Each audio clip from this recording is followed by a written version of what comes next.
9h31, troisième partie de cette heure et demie. Avec vous, Parlons vrai chez Bourdin. Première partie, l'interview politique. Deuxième partie, les auditeurs. Et troisième partie, un face-à-face avec deux personnalités qui viennent défendre leur point de vue, qui viennent défendre leurs convictions, qui viennent dialoguer, viril mais correct, pour reprendre des expressions rugbystiques. Je le dis depuis ce matin. Alors, invité, ordre alphabétique, Sébastien Delogu, qui est député LFI de Marseille. Bonjour. Bonjour, monsieur. 7e circonscription des Bouches-du-Rhône. C'est la circonscription des quartiers nord de Marseille. 14e, 15e, 16e arrondissement. Exactement. C'est bien cela. Bien, face à vous, Xavier Melki, maire d'hiver droite de Franconville, dans le Val d'Oise. Bonjour. Bonjour, monsieur Bourdin. Bonjour, monsieur le député. Franconville, 37 000 habitants, dans le Val d'Oise. Évidemment, l'un comme l'autre, les populations de votre arrondissement ou de votre circonscription ou de votre commune sont confrontées au trafic de stupéfiants, sont confrontées à la délinquance quotidienne et beaucoup ne la supportent plus et ne peuvent plus vivre comme ils ont envie de vivre. Alors, avant d'ouvrir le débat autour de la délinquance, des mesures à prendre, je voudrais vous poser une question toute simple. L'actualité. Hier soir, le ministre de l'Éducation nationale, Gabriel Attal, a annoncé l'interdiction pour les jeunes filles de porter une abaya à l'école. Alors à l'école, ça veut dire collège-lycée, bien sûr. Est-ce que vous approuvez, oui ou non, Sébastien Delogu ? C'est toujours les mêmes débats et puis on est toujours là à stigmatiser une certaine population, donc je n'ai pas d'avis sur ce sujet-là, si ce n'est que à quoi bon. Est-ce que c'est un phénomène qui aujourd'hui pourrit la vie des gens ou pas? Vous approuvez ou vous n'approuvez pas? Non, j'approuve pas sa décision, mais je suis sans sans intérêt à ce sujet. En fait, il y a beaucoup plus important dans la vie, comme justement ce qui se passe dans nos quartiers ou l'augmentation, l'inflation sur les produits alimentaires, plutôt que de parler de la baya dans les établissements.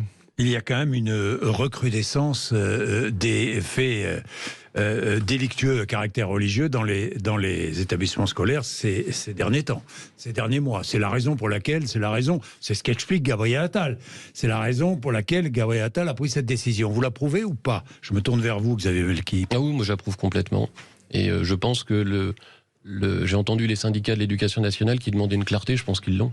Donc ce sera, les syndicats surtout de personnel de direction. Oui, et de l'éducation que ce soit plus facile à gérer pour eux. Ça n'a rien à voir? Oui, ça n'a rien à voir, parce que si vous prenez un professeur ou des syndicalistes de la direction, ça n'a rien à voir. Aujourd'hui, par exemple, des professeurs, moi je les ai rencontrés à plusieurs reprises dans ma circonscription, il n'y a personne qui m'a parlé de ce sujet. On m'a plutôt parlé qu'il y avait des filles qui se prostituaient dans les lycées et dans les collèges, plutôt qu'autre chose. C'était ça le gros problème. Sauf que les chefs d'établissement demandent la clarté, demandent que ça soit bien précisé pour pouvoir agir quand il le faut. Oui, après c'est des sujets qui doivent être traités, il n'y a pas de problème, je comprends. Bon, parlons de la délinquance et des quartiers que vous connaissez bien, de ces quartiers dits défavorisés. Moi j'ai une question toute simple. Vous avez peut-être entendu la Marseillaise, la nouvelle secrétaire d'État à la ville, qui nous a dit que les familles de délinquants devaient quitter leur logement social. Qu'en pensez-vous, Sébastien Delogu? Est-ce qu'une famille de délinquants, il est prouvé qu'elle vit en partie du trafic de stupéfiants, doit pouvoir continuer à bénéficier d'un logement social? Je vous pose la question. Moi, je pense très sincèrement que la justice doit faire son travail. Du moment que la justice fait son travail, si ces personnes doivent vivre de la drogue ou de quelque chose qui n'est pas légal, ils doivent être donc emprisonnés ou ils doivent avoir une amende. Mais le droit au logement ne doit pas intervenir dans ce domaine-là. Parce que le droit au logement, vous l'avez bien compris, il est universel, il est là, il doit être fait pour tout le monde. Et donc, je ne comprends pas pourquoi, si par exemple ils ont un frère de 10 ans qui peut-être lui sera peut-être un jour député de la nation, comme moi je l'ai été puisque je suis un enfant des quartiers nord, pourquoi lui doit être pénalisé, devrait donc vivre à la rue maintenant parce que son grand frère a fauté, parce que la société aujourd'hui l'amène à fauter. Non, je pense pas que ce soit une bonne solution. Au contraire, on doit s'en remettre à la justice et ils doivent être pénalisés auprès de la justice, mais pas auprès d'un logement. Le logement, c'est le droit au logement, c'est super important. Xavier Melki. Je poserai la question différemment. Est-ce qu'on doit laisser dans les quartiers qui ont déjà beaucoup de difficultés des familles de délinquants et les délinquants? Je pense que notre responsabilité, elle est plutôt de rendre la tranquillité dans ces secteurs, dans ces quartiers, dans nos villes, pour que tout un chacun puisse vivre correctement dans ces quartiers-là. Et ils aspirent qu'en réalité qu'à ça. Donc vous faites quoi? Non, parce que vous dites on ne laisse pas vivre ces familles de délinquants dans ces quartiers. Mais bien alors vous les expulsez? Oui, complètement, bien sûr. Vous les expulsez? Alors, je n'ai pas à partir de, je ne sais pas moi, dans une famille de 6 personnes, il y a 3 enfants ou 4 enfants, il y en a un qui est délinquant. Vous expulsez toute la famille? Nous avons saisi avec une de mes collègues dans le département nos députés. Oui. D'accord? Justement sur cette question-là. Députés de la majorité présidentielle et de LFI. Enfin, de la NUPES, pardon. Nous n'avons eu aucune réponse depuis novembre 2022. On leur avait dit, il y a un sujet. C'est de l'argent... c'est des logements qui sont financés par de l'argent public. Oui. La délinquance n'a pas bénéficié de l'argent public. Il y a beaucoup de personnes qui sont en attente de logement. On a beaucoup de personnes qui sont en attente de logement. Il faut légiférer là-dessus. Il faut légiférer. Après, où on place le curseur est-ce que c'est une personne de... Je ne sais pas. Il faut que les parlementaires se saisissent de cette question-là. On ne peut pas laisser... Sébastien Delogu, vous êtes d'accord ou pas? On ne peut pas laisser en toute impunité des familles qui pourrissent la vie des gens vivre avec des gens qui ne veulent plus les voir, en fait. Parce que c'est ça, la réalité. Sébastien Delogu. Moi, je ne suis pas d'accord de A à Z. Tout simplement parce que le sujet, en fait, il n'est pas là. Il n'est pas là, pourquoi? Parce que moi, j'ai grandi dans les quartiers nord de Marseille, donc je sais absolument comment ça fonctionne. C'est-à-dire que vous êtes chez vous, votre appartement il est pourri, vos parents ils vont travailler pour des salaires qui sont souvent des salaires qui sont de misère, qu'ils n'arrivent pas du tout à remplir le frigo parce qu'il faut choisir entre mettre le plein d'essence, aller nous payer notre licence pour aller jouer au foot ou nous amener au centre social, qui le centre social n'a plus d'argent, il n'y a plus de service public dans le quartier, et il vous reste que le trafiquant de drogue qui est là en bas de chez vous. Donc du coup, c'est vrai, il y a des gens qui arrivent à faire une erreur fatale, c'est-à-dire d'aller tendre la main à quelqu'un qui vous propose de l'argent facile. Mais c'est pas pour ça qu'il faut pénaliser ces gens-là. Au contraire, il faut les sortir. Il faut que la République arrive à réinvestir tous ces quartiers, à récupérer justement tous les gens qui ont fait l'erreur d'aller dans la facilité pour pouvoir leur montrer le bon chemin. Et si on commence justement à prendre ces gens-là, à les mettre à la rue, ça va devenir quoi? Encore des délinquants qui vont faire encore plus pour essayer de s'en sortir. Et ça, c'est une catastrophe. Il faut bien sûr essayer d'aller voir les gens et d'essayer de reprendre la place que la République doit avoir normalement dans un quartier populaire et arrêter de les laisser s'auto-organiser entre eux. Pas de sanctions. Non, mais je dis pas de sanctions. Je dis que la justice doit faire son travail. La justice doit intervenir. Quand il y a un délinquant, il doit être pénalisé, il doit être puni par la justice. Mais après, sa mère qui, elle, travaille et n'arrête pas de travailler parce qu'elle n'arrive même plus à subvenir à ses besoins, parce qu'il y a une inflation de 400% sur les produits alimentaires, sur les produits d'énergie, etc., qui s'en sort pas et que son fils voit sa mère en train de galérer, peut-être que cet enfant-là, au lieu d'aller faire n'importe quoi, il pourrait essayer de changer la loi, par exemple, comme moi je l'ai fait en me révoltant de ma manière. Mais il faut que la République réinvestisse ces quartiers pour pouvoir sortir ces gens de ce quotidien-là. Moi, c'est mon point de vue. Ça fait 40 ans qu'on raisonne comme ça, en fait. Et ça marche pas. Non, parce qu'on n'a pas... Je vous ai pas interrompu, monsieur le député. Aujourd'hui, on est confronté à des situations où même des familles dans la précarité refusent d'aller vivre dans certains quartiers. Parce que justement, il y a une forme d'impunité, même pas une forme, il y a une impunité qui est organisée. Vous savez, dans un logement social, il y a un contrat de bail. D'accord ? Dans le contrat de bail, ça régit les relations entre le bailleur et l'occupant du logement. Et dans ce contrat de bail, il y a une clause qui dit qu'on doit respecter la tranquillité des lieux. Et sinon, on est sujet à expulsion. C'est écrit. Il faut appliquer simplement cela, tout simplement. Vous voyez ? C'est pas. On a le devoir de tranquilliser les secteurs les plus difficiles par respect pour 90 ou 95% des gens qui vivent correctement et qui aspirent à vivre correctement. Et je ne nie pas les difficultés que vous dites, notamment financières, où certaines familles sont dans une extrême et douloureuse précarité. Donc du coup, vous dites que ça fait 40 ans qu'on essaie justement de faire ça et que ça ne fonctionne pas, mais la prohibité du cannabis, par exemple, qui aujourd'hui met dans l'embarras plusieurs familles parce qu'ils doivent aujourd'hui vendre, parce qu'il y a des gens qui souhaitent vendre pour aller vers de l'argent facile, cette prohibité-là, moi je suis pas d'accord, hein, je rejoins tout le monde, je suis pas d'accord avec les trafiquants, il n'y a pas de problème sur ça.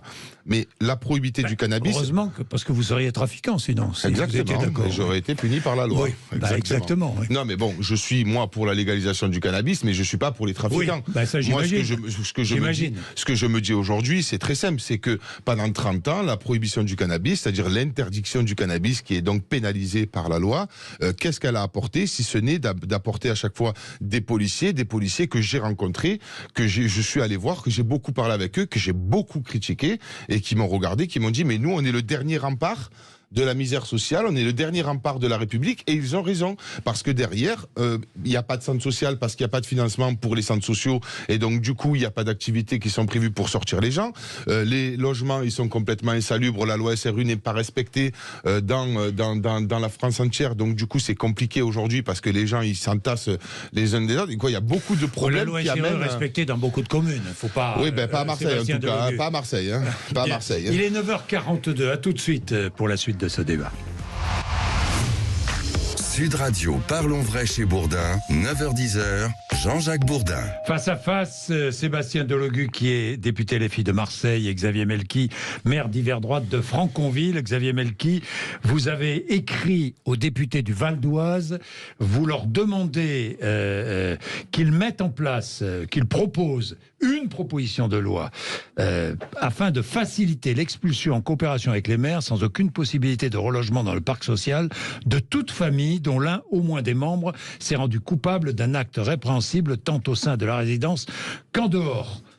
C'est ça. C'est ça. Aucune réponse. Aucune réponse. Bien. En tout cas, en ce qui concerne Paul Vanier, par exemple, qui est député là-bas, il n'aurait pas répondu parce qu'on n'est pas d'accord. Il faut que la justice... Mais il peut dire on n'est pas d'accord. Oui, mais bon, après, on ne répond pas à tous les maires. Hein. Mais par exemple, aujourd'hui... de droite, pardon. Ah, bah, c'est encore pire. Pardon, on a dit viril, mais correct. Non, mais s'il y a une proposition qui ne nous intéresse pas et qu'on n'est pas d'accord, on va regarder, on va dire, mais qu'est-ce qu'il nous demande Il faut le répondre. Le problème de ce que vous venez de dire, c'est terrible. Je vous donnerai son numéro. Voilà. Mais c'est terrible, en fait, ce que vous dites, parce que vous avez mis, de façon certainement involontaire, le doigt sur ce qui fonctionne plus. On ne répond pas aux maires de droite. Non, voilà. sur une question qui pour nous est très importante, c'est-à-dire qu'on se dit c'est vraiment n'importe quoi, on va pas répondre. Moi je réponds même pas. On a le droit de pas être d'accord. Oui, on a le droit. Pourquoi c'est n'importe quoi? C'est-à-dire si la famille de délinquants est expulsée, ça arrive. Vous l'avez dit tout à l'heure. Ils sont relogés. La famille est relogée dans un autre quartier et va reproduire peut-être... non. Et donc, du coup, reprendre le trafic, je ne sais pas. Je pose non, la mais question. moi, si c'est une personne du foyer, si c'est tout le foyer, si c'est la famille, c'est la famille entière, du minot de 10 ans à la maman, que ça arrive que la famille soit. Si c'est tout ça, la justice doit faire son travail, tout le monde doit partir. Mais je vous dis ça, tout le monde doit être expulsé. Tout le monde doit être expulsé, mais ça doit arriver. Mais je pense pas que ça arrive. Je vous dis très sincèrement parce que les mamans dans les quartiers populaires sont souvent très à cheval sur justement l'éducation, le fait que les enfants aient un diplôme, etc., plutôt que d'aller vendre de la drogue, quoi. En tout cas, moi, je connais pas cette facette-là, alors que j'y ai vécu pendant 30 ans, quoi. Et que j'y vis encore. Xavier Melki ? En fait, là, on parle d'un outil sur lequel on n'est pas d'accord. Mais c'est un outil, il n'y a pas que ça. Il faut remettre de la police, et encore plus de police, présent. D'accord ? Beaucoup parlent de police de proximité. Aujourd'hui, c'est la police municipale, la police de proximité en réalité. Parce qu'on les recrute, on les connaît, ils connaissent nos jeunes, ils vont les voir. C'est ça la police de proximité. Il y a aussi des dispositifs à plus grande échelle. Vous avez l'EGIR, le groupement oui. Bon, pour aller chercher le patrimoine des délinquants, le patrimoine financier des délinquants. C'est tout c'est très bien que vous parlez une enveloppe d'outils qui doit être mis sur la table. C'est bien que vous parlez de ça. Vous savez pourquoi ? Parce que juste avant la trêve des vacances de l'Assemblée, j'ai justement demandé auprès du gouvernement de donner des moyens au GIRS. qui est censé justement contrôler tout l'aspect financier qu'il y a derrière cela, derrière les trafiquants. J'ai aussi demandé qu'il y ait des moyens à la police judiciaire qui soient importantes pour qu'on puisse justement aller chercher les têtes qui sont en haut de ces réseaux, les faire tomber pour qu'on puisse être tranquille. Ben, on les a pas eus, hein. Donc c'est comme hier, avec les journées du gouvernement, là, où ils ont fait leur petit meeting. Ah oui, les classes populaires quoi? On augmente l'augmentation du SMIC, vous le faites les pas. Les journées du gouvernement, c'est le ministre de l'Intérieur leur meeting, qui voilà, parlait des petit classes meeting. populaires. Oui. Mais tout ça, c'est n'importe quoi, parce que c'est un peu des hypocrites, en quelque sorte. Quand ils vous parlent de la tranquillité de la vie des gens, dans les quartiers populaires, mais quoi, vous les mettez à la retraite, vous augmentez l'âge de départ à la retraite, alors vous savez très bien que les hommes de ces quartiers populaires-là vont mourir déjà à 62 ans. Donc du coup, vous les condamnez à travailler toute leur vie. Donc en fait, tout ça, c'est de l'hypocrisie parce que, et je l'ai vécu moi en tant que parlementaire, j'ai demandé à l'Assemblée justement, et là vous pouvez le voir dans les interventions sur le site de l'Assemblée nationale, qu'on demande justement, j'ai demandé qu'on apporte des moyens aux GIRS. Ça a été refusé, on m'a dit mais non, mais c'est bon, on va les avoir, d'accord. À Marseille, quand je les ai revus là, avant de revenir chez vous, on m'a dit non. Alors, et la police judiciaire, exactement pareil. Messieurs, en ce qui concerne le trafic de stupéfiants, et malheureusement, la suite, c'est-à-dire les règlements de compte à l'occasion de ces trafics. Est-ce que la situation empire ou pas? Je vous pose la question aujourd'hui. Est-ce que la situation est pire qu'avant? Oui, bien sûr. Bien sûr, il y a un sentiment d'impunité permanent. Et tant qu'on n'arrivera pas à une forme de tolérance zéro, mais réelle, les outils, on les a. On les a, les vraiment. outils, on les a. Les lois ne sont pas appliquées. Celui qui se fait interpeller le matin, il sort le soir. Même la police municipale, elle a interpellé 8 fois le même individu en 4 ou 5 mois. 8 fois. Acceptable, Sébastien Delogu? Et pour des faits de port d'armes, vol de véhicules, on n'est pas sur du contrôle. Acceptable ou pas? Mais acceptable, écoutez-moi, franchement, pour moi, c'est hyper simple. Je vous dis, la prohibité du cannabis, ça fait 30 ans que ça dure. Oui, vous demandez... Je vous ai amené le livre de Mohamed Ben Saada que je vous ai offert, que j'espère que vous lirez. Que je vais lire, évidemment. Qui est un très beau livre. Vous êtes favorable à une légalisation du cannabis, mais tout simplement pourquoi? Parce sociale. Je ne sais pas que trop ce que ça veut dire, une légalisation sociale. Ça fait 30 ans que le cannabis, c'est interdit et qu'on envoie des forces de l'ordre dans des quartiers pour sauver, on va dire, les gens qui n'arrivent plus, qui s'étouffent dans ces quartiers parce qu'ils sont complètement pris d'assaut par des trafiquants. Je suis contre ces trafiquants. Je suis pas pour eux. Sébastien Delogu, le cannabis, c'est une chose, mais aujourd'hui, vous savez très bien qu'il y a d'autres drogues qui circulent de plus en plus. La cocaïne qui est de moins en moins chère. D'accord, mais tous les milliards d'euros qui ont été investis dans la prohibité de ces drogues-là, par exemple. Monsieur le député, bon, après, je ne suis pas pour légaliser la cocaïne, mais tous ces milliards d'euros qui ont été mis sur la table. Pourquoi on n'a pas envoyé des médecins justement dans ces quartiers? Pourquoi on n'a pas envoyé des médecins? Parce que c'est un problème de santé publique. Si on n'explique pas aux gens qu'ils vont devenir de trafic. Oui, mais c'est l'offre qui fait la demande, monsieur. Oui, bah évidemment. Est-ce que le consommateur... Oui. Est-ce que vous connaissez l'organe international de contrôle des stupéfiants? C'est rattaché aux Nations Unies. Oui.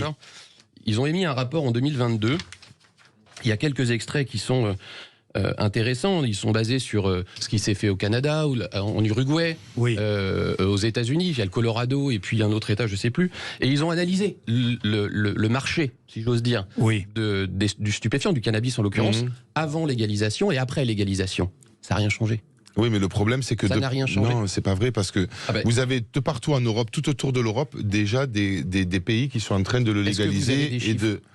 Moi, j'ai des chiffres. Je sais très bien que, par exemple, il y a une baisse de 17% de consommation de cannabis et que c'est en train de reculer. C'est l'ONU. Hein, oui, dans tous les pays et territoires qui ont légalisé, on observe une augmentation de l'usage de cannabis dans la population générale. L'enquête nationale sur l'usage des drogues et de la santé pour la période 2019-2020 montre que la prévalence dans tous les groupes d'âge est nettement plus élevée dans les États qui ont légalisé que dans les autres. Je peux même... Il y en a plein, vous savez, j'ai essayé de préparer un peu. D'accord. Et justement, il dit que ça marche pas. Mais regardez, en fait, c'est un échec. Donc ça ne marche pas. Mais si c'est régi par l'État, déjà d'une, ça va déjà remplir les caisses de l'État, peut-être qu'ils arrêteront de faire des réformes de retraite, ça premièrement. Et deuxièmement, on va pouvoir on va pouvoir vérifier la qualité de ces produits-là. Parce que en attendant, et moi j'en ai fait les frais dans ma propre famille, ma cousine est devenue malade à cause de ça. Donc maintenant, elle est enfermée dans un hôpital psychiatrique. L'hôpital psychiatrique ferme, les services psychiatriques ferment et les gens se retrouvent dans la rue. Donc à un moment donné, il faut contrôler ces produits-là. Si c'est régi par l'État, ça sera contrôlé. Donc du coup, on peut baisser le taux de THC comme c'est en vente aujourd'hui. Quand vous allez dans un tabac, vous voyez bien qu'on vous vend des joints qui sont déjà tout faits. On vous vend de l'herbe, on vous vend du shit. En Uruguay, malgré la mise en place d'un marché réglementé, l'offre illégale. Oui, mais on n'a pas. On est en France, monsieur, on n'est pas en Uruguay. Les jeunes qui n'ont pas atteint la majorité, parce que j'imagine que c'est pas pour les mineurs. Parlez-moi Europe, parce que l'Espagne, ça a été légalisé, ça n'a pas augmenté. Qui vous contrarient, mais c'est comme ça. Les jeunes qui n'ont pas atteint la majorité civile ne sont pas autorisés à acheter du cannabis légal. D'accord, donc ils continuent de se nourrir sur un marché parallèle.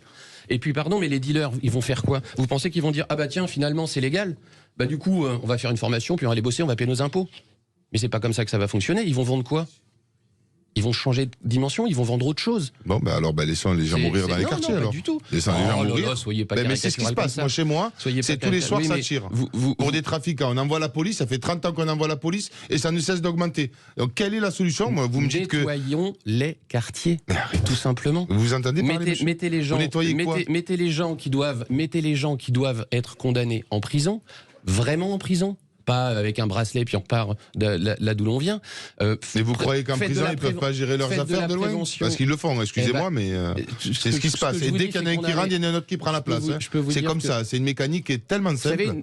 Alors vous allez encore dire. J'ai l'impression que vous connaissez pas. Oui, mais c'est pas. Non, mais vous comprenez ce que je veux dire? Si moi, par exemple, c'est vous le trafiquant, vous faites arrêter, moi je prends votre place. Il y en a plein qui veulent prendre votre place. C'est comme ça. Vous exposez votre histoire comme si c'était le Saint Graal et vous avez finalement la vérité absolue. Vous ne connaissez l'histoire ni des uns ni des autres. Non, mais moi j'accepte la différence. Et j'explique ma vision des choses et ma vie. Attendez, pas encore, pas ensemble. Vous ne pouvez pas. J'ai perdu le fil du coup. Bref, c'est pas grave. Allez-y. Non, mais moi je vous explique juste ça, que en fait tout simplement, s'il y a quelqu'un qui se fait arrêter, je comprends. Mais moi je vous comprends qu'il faut arrêter les trafiquants, mais il faut les arrêter à la tête pour justement en fait tout faire s'émietter. Vraiment, oui, parce que les gens qui sont dans les quartiers, c'est des gens qui sont gentils, qui essaient de s'en sortir. Il faut les prendre et puis aller les remettre dans le droit chemin. Et puis c'est fini. Mais je ne dis pas que les gens des quartiers ne sont pas gentils. Il y a 90 ou 95%. J'ai déjà eu l'occasion de le dire ici, de gens avec qui ça se passe très bien. Et qui en ont assez de ces trafics. Et en plus, la plupart des gens qui trafiquent à Marseille, c'est des gens qui viennent de Paris et d'autres villes. Vous allez dire que je prends encore un exemple qui est extra-européen. Prenez l'exemple de New York. Quand l'ancien maire de New York est arrivé, tolérance zéro. Tolérance zéro. On ne laissait rien, aucune place, ni aucun centimètre. Ça a été difficile, ça a été long. Il y a certainement eu des trucs qu'il aurait fallu faire différemment, c'est vrai. Mais il a réussi. Bien, on ne va pas vous mettre d'accord, mais je suis content de cet échange. Merci à tous les deux d'être venus nous voir. Xavier Melki et Sébastien Delocu, on vous retrouvera évidemment en d'autres circonstances. Merci d'être venus sur l'antenne de Sud Radio. Donc tous les matins, invités politiques, les auditeurs et ensuite les auditeurs au 0826 300 300 et ensuite ce face à face sur un sujet d'actualité. En l'occurrence, on était aujourd'hui sur l'insécurité et le trafic de drogue. Merci. 9h57, échange d'idées, c'est essentiel pour bien comprendre la situation. Merci à vous.